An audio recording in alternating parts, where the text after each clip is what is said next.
जया और रिंकू पति पत्नी थे और वो हाल ही में नए नए शहर में शिफ्ट हुए थे।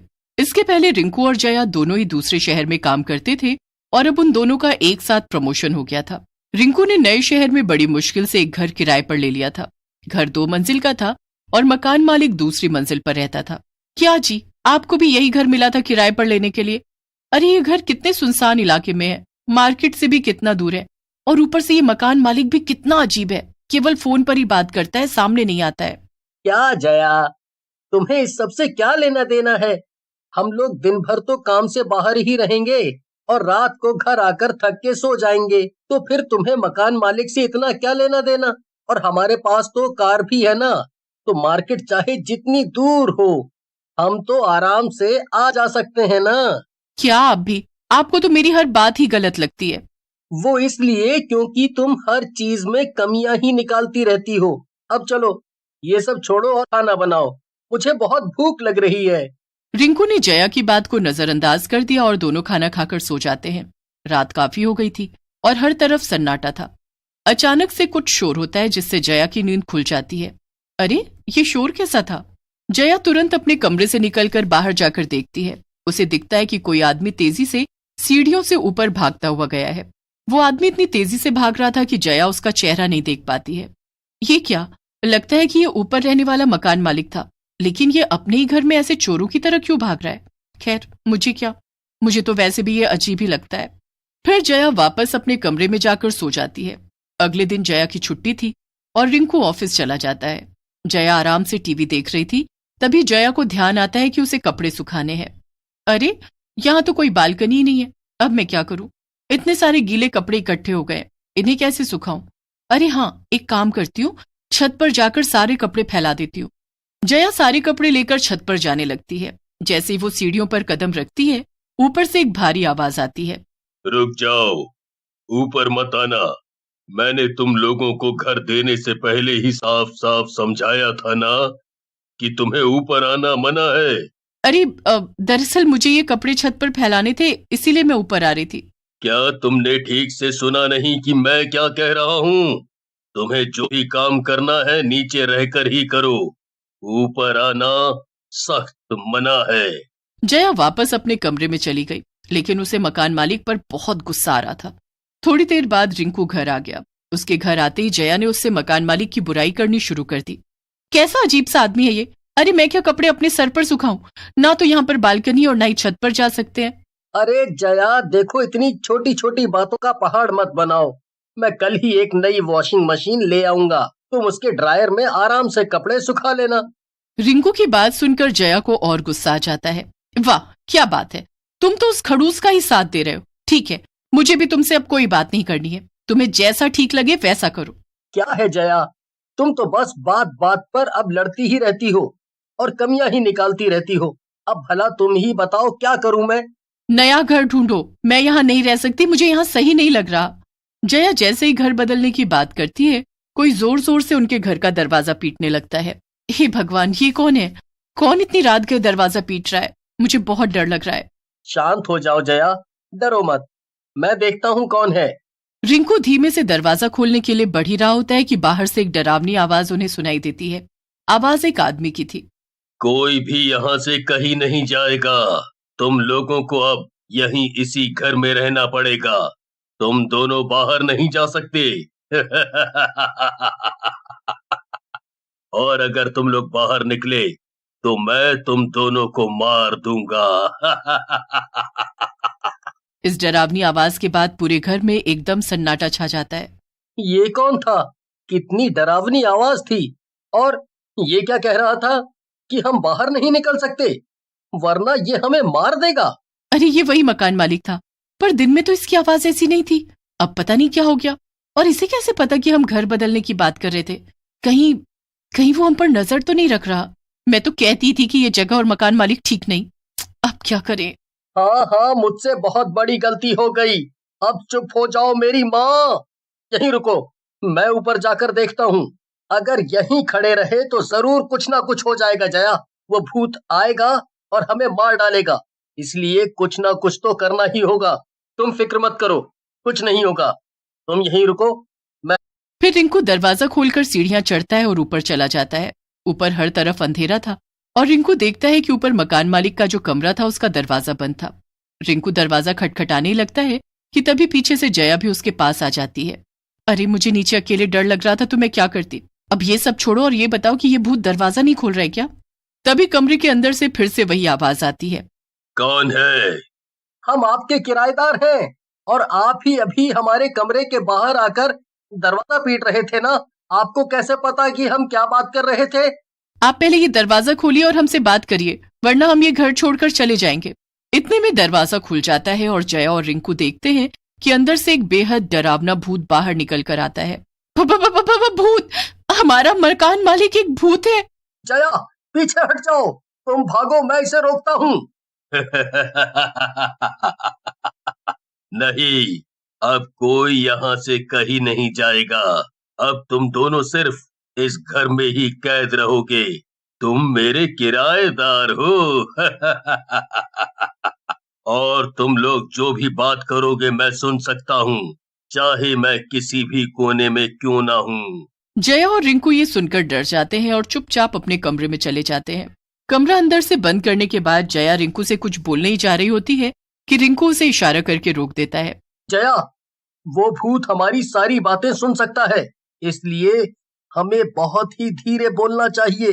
रिंकू जया के कान में फुसफुसाते हुए कहता है, सुनो, मैं अपने कमरे की खिड़की से बाहर निकलने की कोशिश करता हूँ। क्या पता बाहर निकलकर मुझे कोई रास्ता मिल जाए। इस भूत से छुटकारा पाने का तुम यहीं रुको। हाँ ठीक है, लेकिन जल्दी आना, मुझे अकेले बहुत डर लगता है। रिंकू चुपचाप खिड़की के पास जाता है और उसे खोलने की कोशिश करने लगता है, पर वो खिड़की खुलने का नाम ही नहीं ले रही थी। रिंकू मन में सोचता है, अब क्या करूं? लगता है कि ये खिड़की बाहर से बंद है, इसे कैसे खोलूं मैं? तभी पीछे से जया आती है और खिड़की खोलने की कोशिश करने लगती है और जया से खिड़की खुल जाती है। रिंकू जल्दी से बाहर कूद जाता है और जया फिर से खिड़की बंद कर लेती है। अब मैं किससे पता करूं कि इस घर के भूत से छुटकारा कैसे पाना है? और ये है कौन? यहाँ तो आसपास कोई घर भी नहीं है। रिंकू आसपास कोई घर या दुकान ढूंढने लगता है कि तभी थोड़ी दूर जाने पर उसे एक पेट्रोल पंप नजर आता है। अरे, यहाँ जरूर कोई होगा, यहाँ जाकर पूछता हूँ। रिंकू देखता है कि पेट्रोल पंप पर एक आदमी सो रहा था।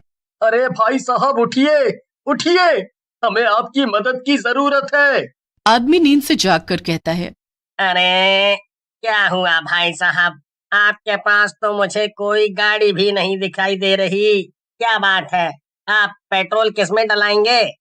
अरे, मुझे आपसे पेट्रोल नहीं चाहिए, मुझे आपसे उस पास वाले घर के बारे में जानना है। मेरी पत्नी वहाँ कैद है। क्या? वो भूतिया मकान मालिक वाला घर? अरे तुम लोगों को भी क्या वही घर मिला था रहने के लिए? अब कुछ नहीं हो सकता। क्या? ये तुम कैसी बातें कर रहे हो? कोई तो उपाय होगा ना? उपाय तो सिर्फ एक ही है कि भूत तुम्हें मारे, इससे पहले तुम भूत को मार दो। अब जाओ, जल्दी जाओ, इसके पहले कि उस भूत को पता चल जाए कि तुम घर में नहीं हो। तभी रिंकू के दिमाग में एक आइडिया आता है। वो पेट्रोल पंप से एक छोटी सी बोतल में थोड़ा सा पेट्रोल लेता है और भागता हुआ वापस घर जाता है। जया खिड़की खोल देती है और रिंकू अंदर आ जाता है, लेकिन तभी भूत भी वहां आ जाता है। इसके बाद भूत जया की तरफ बढ़ता है उसे मारने के लिए, लेकिन तभी रिंकू भूत के ऊपर पेट्रोल डाल देता है और माचिस जलाकर उस पर फेंक देता है। भूत आग से बच नहीं पाता है और राख हो जाता है। ये तुमने कैसे किया रिंकू? अरे, ये आइडिया तो मुझे पेट्रोल पंप पे जाने की वजह से आया। आज तो हम दोनों बाल बाल बच गए जया। चलो रिंकू, अब हम यहाँ नहीं रहेंगे, जल्दी चलो यहाँ से। और ऐसा क्यों भला? अरे, अब तो ये भूतिया मकान मालिक भी मर गया ना। अरे, अब तो हम इस घर के किराएदार नहीं बल्कि मालिक है, मालिक। रिंकू की बात सुनकर जया भी खुश हो जाती है और दोनों खुशी खुशी अपने घर में रहने लगते हैं। उन्हें दोबारा कभी भी उस घर में डर नहीं लगता है। एक शहर में कालू नाम का एक आदमी अपनी बीवी माला के साथ रहता था। राजू एक चाट पकौड़े की दुकान पर काम करता था, पर एक दिन उस दुकान के मालिक की मौत हो गई और फिर वो दुकान भी बंद हो गई। कालू बड़ा ही दुखी हुआ कि अचानक ये उसके साथ क्या हो गया। वो घर आकर अपनी पत्नी माला को सारी बात बताने लगा। अजी ये तो बहुत ही बुरी खबर है, अब हम क्या करेंगे? मैं कुछ और काम ढूंढता हूँ, तुम चिंता मत करो। अगले दिन कालू काम ढूंढने निकल पड़ता है। वो काफी दुकानों पर जाकर काम मांगता है पर उसे कोई काम नहीं देता। वो बेचारा निराश होकर घर वापस आ जाता है। क्या हुआ जी, कोई काम मिला क्या? कहाँ मिला, अब तो बड़ा ही दिमाग खराब हो रहा है, समझ नहीं आ रहा कि क्या करूँ। एक काम क्यों नहीं करते, गोलगप्पे क्यों नहीं बेचना शुरू कर देते? आपको तो बनाने भी आते हैं और उसमें ज्यादा पैसे भी नहीं लगेंगे। हाँ माला, ये तो तुमने सही कहा। एक बार ये काम करना भी शुरू करके देख लेता हूँ, क्या पता चल जाए। बस फिर क्या, अगले ही दिन कालू और माला सुबह सुबह गोलगप्पे बनाना शुरू कर देते हैं। गोलगप्पे बना बना कर वो एक टोकरे में भरते जाते हैं। उसके बाद माला इमली का पानी बनाती है। लो जी, सब कुछ तैयार हो गया, अब आप इनको लेकर बेचने चले जाओ। हाँ ठीक है, मैं चलता हूँ। कालू सारा सामान ठेले पर लगाकर गोलगप्पे बेचने निकल पड़ता है। वो गांव में आवाज लगा लगा कर गोलगप्पे बेचना शुरू कर देता है। गोलगप्पे ले लो गोलगप्पे, गोलगप्पे ले लो गोलगप्पे। गोलगप्पे वाले की आवाज सुनकर वहाँ कुछ बच्चे घर से निकलकर बाहर आ जाते हैं। हमें भी गोलगप्पे खिला दो अंकल। हाँ बेटा, क्यों नहीं, अभी खिलाता हूँ। कालू सभी बच्चों को गोलगप्पे खिलाता है। गोलगप्पे खाकर तो सभी बच्चे बड़े ही खुश हो जाते हैं। अरे वाह अंकल, आप तो बड़े ही स्वादिष्ट गोलगप्पे बनाते हो। ऐसे गोलगप्पे तो हमने आज तक नहीं खाए। अरे बेटा, ये सुनकर तो मुझे बड़ी ही खुशी हुई। चलो, अब मुझे फिक्र करने की जरूरत नहीं कि मेरा काम कैसा चलेगा। कालू पूरा दिन गोलगप्पे बेचता है और शाम तक उसके सारे गोलगप्पे बिक जाते हैं। वो बड़ा ही खुश होता है और खुशी खुशी अपनी सारी कमाई लेकर घर आ जाता है। अरे ओ माला, जल्दी आओ। हाँ जी, अभी आई। क्यों शोर मचा रहे हो? ये देखो, मेरे सारे गोलगप्पे बिक गए और इतनी अच्छी कमाई हुई है। अरे वाह, ये तो बड़ी ही खुशी की बात है। हम कितने दिन से परेशान हो रहे थे, भगवान कोई ना कोई रास्ता जरूर निकाल देता है। हाँ माला, ये बात तो तुमने बिल्कुल सही की। अगले दिन फिर कालू और माला खूब सारे गोलगप्पे बनाते हैं और कालू सारा सामान रेडी में रखकर बेचने निकल पड़ता है। गोलगप्पे ले लो गोलगप्पे, गोलगप्पे ले लो गोलगप्पे। काफी गोलगप्पे बेचने के बाद वो आराम करने के लिए एक पीपल के पेड़ के नीचे थक कर बैठ जाता है और उसकी आंख लग जाती है। उसी पेड़ के ऊपर एक मोटा भूत रहता था। अरे वाह, गोलगप्पे। मेरा तो ये देखकर मुंह में पानी ही आ गया। जब मैं जिंदा था तो कितने गोलगप्पे खाया करता था। ये आदमी तो अभी सो रहा है, तो क्यों ना मैं जब तक चुपके से इसके गोलगप्पे खा जाऊं। वो मोटा भूत नीचे उतरता है और कालू के सोने का फायदा उठाता है। वो एक एक करके कालू के गोलगप्पे खाने शुरू कर देता है। धीरे धीरे वो काफी सारे गोलगप्पे खा लेता है। उसे गोलगप्पे इतने स्वाद लगते हैं कि बस वो खाता ही जाता है। वाह वाह, मजा ही आ गया इतने स्वाद गोलगप्पे खाकर। अब मेरा पेट भर गया है, तो वापस ऊपर चढ़ जाता हूँ और कल फिर से इसके गोलगप्पे खाऊंगा। वो भूत वापस पेड़ पर चढ़ जाता है। थोड़ी देर बाद जब कालू की आंखें खुलती हैं तो वो देखता है कि उसके टोकरे के सारे गोलगप्पे गायब हैं। वो बड़ा हैरान होता है कि आखिर सारे गोलगप्पे गए तो कहाँ गए। समझ ही नहीं आ रहा कि ये सारे गोलगप्पे कहाँ चले गए। अभी तो पूरा टोकरा भरा हुआ था। कालू बड़ा ही परेशान होकर घर वापस चला जाता है, पर माला को कुछ नहीं बताता ताकि वो परेशान न हो जाए। अरे क्या बात है, आज आप जल्दी आ गए? हाँ, वो जल्दी ही सारे गोलगप्पे बिक गए थे ना, इसलिए। अरे वाह, ये तो बहुत ही बढ़िया बात है। ऐसे ही रोज कमाई होती रहे तो कितना अच्छा हो। हाँ, सही कह रही हो। अच्छा चलो, आप मुंह हाथ धो लो, मैं फिर खाना लगाती हूँ। अगले दिन कालू फिर से गोलगप्पे लेकर बेचने निकल पड़ता है।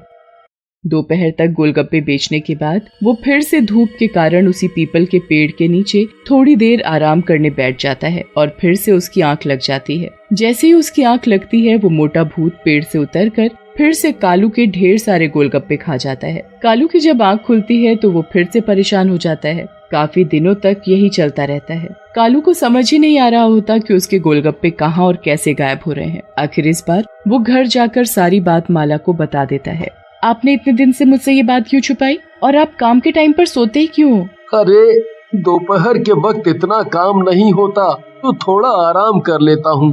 अब क्या करूँ, मेरी आंख लग जाती है। तो ऐसे सोते रहे तो उस चोर का कभी पता नहीं चलेगा। एक काम करते हैं, कल मैं छुपकर देखूंगी कि आखिर कौन है जो हमारे गोलगप्पे खाया जा रहा है। आप बस रोज की तरह पेड़ के नीचे जाकर सो जाना, ठीक है?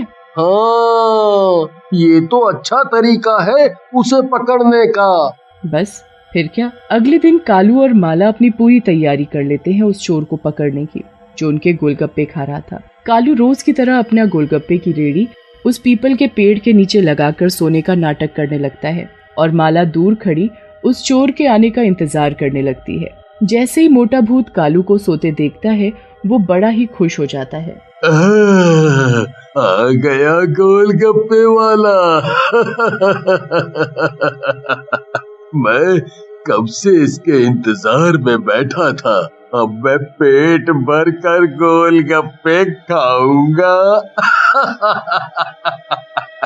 मोटा भूत पेड़ से नीचे उतरता है और एक एक करके गोलगप्पे खाना शुरू कर देता है। माला की तो भूत को देखकर हालत खराब हो जाती है। हे भगवान, ये तो भूत है जो रोज हमारे गोलगप्पे खा जाता है। अब हम क्या करेंगे? ये भूत तो हमारा पीछा नहीं छोड़ने वाला। माला भूत को देखकर हड़बड़ा जाती है, पर भूत तो गोलगप्पों के मजे ले रहा होता है। सारे गोलगप्पे खाने के बाद भूत अपने मोटे पेट पर हाथ फेरता है। मजा ही आ गया, पर लगता है मैंने आज कुछ ज्यादा ही गोलगप्पे खा लिए। कोई नहीं, खा लिए तो खा लिए, मैं कौन सा बीमार पड़ सकता हूँ? चलो अब आराम से ऊपर जाकर सोता हूँ, वरना कहीं ये आदमी उठ ना जाए। भूत ऊपर पेड़ पर चढ़ जाता है। उसके कुछ देर बाद जब कालू उठता है तो टोकरे से फिर गोलगप्पे गायब होते हैं। इस बार भी गोलगप्पे गायब हो गए। पर कोई बात नहीं, माला ने आज उस चोर को देख तो लिया ही होगा। अभी मैं माला से पूछता हूँ कि वो चोर कौन है, फिर हम दोनों उस चोर को सबक सिखाएंगे। कालू घर पहुँचता है और माला उसका इंतजार कर रही होती है। जैसे ही वो घर पहुँचता है तो माला की हालत देखकर वो भी परेशान हो जाता है। क्या हुआ माला, तुम इतनी परेशान क्यों हो? परेशानी वाली बात तो है ही, आज मैंने जो देखा वो मैं कभी नहीं भूल सकती। अच्छा, तो तुम उस चोर की बात कर रही हो। जरा बताओ मुझे, कौन है वो चोर, फिर देखो मैं उसकी कैसे खबर लेता हूँ। आप उसका कुछ नहीं कर पाओगे, ठीक है? ऐसा क्यों? क्योंकि वो चोर एक भूत है, भूत, एक मोटा भयानक भूत जो उस पीपल के पेड़ पर रहता है और आपके सोने के बाद आपके टोकरे से पेट भरकर गोलगप्पे खा जाता है। ये तुम क्या बोले जा रही हो माला?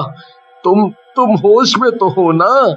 अरे हाँ, मैंने खुद अपनी आंखों से उस मोटे गंदे भूत को देखा है। अब हम क्या करेंगे? वो भूत तो मेरा पीछा कहीं भी नहीं छोड़ेगा, और अगर उस भूत का हमने कुछ नहीं किया तो हमारा रोज नुकसान होता रहेगा। मेरे पास एक तरकीब है। कल मैं गोलगप्पे के पानी में इतनी मिर्च भर दूंगी कि वो भूत गोलगप्पे खाना ही भूल जाएगा। अरे वाह, तुमने क्या दिमाग पाया है। अगले दिन माला गोलगप्पे के पानी में खूब सारी मिर्च भर देती है और फिर उसके बाद कालू अपना ठेला लेकर निकल पड़ता है। वो पेड़ के नीचे सोने का नाटक करने लगता है और मोटा भूत नीचे उतरकर गोलगप्पे खाना शुरू कर देता है। जैसे ही वो भूत पहला गोलगप्पा अपने मुंह में डालता है, उसका मुंह आग की तरह जलने लग जाता है।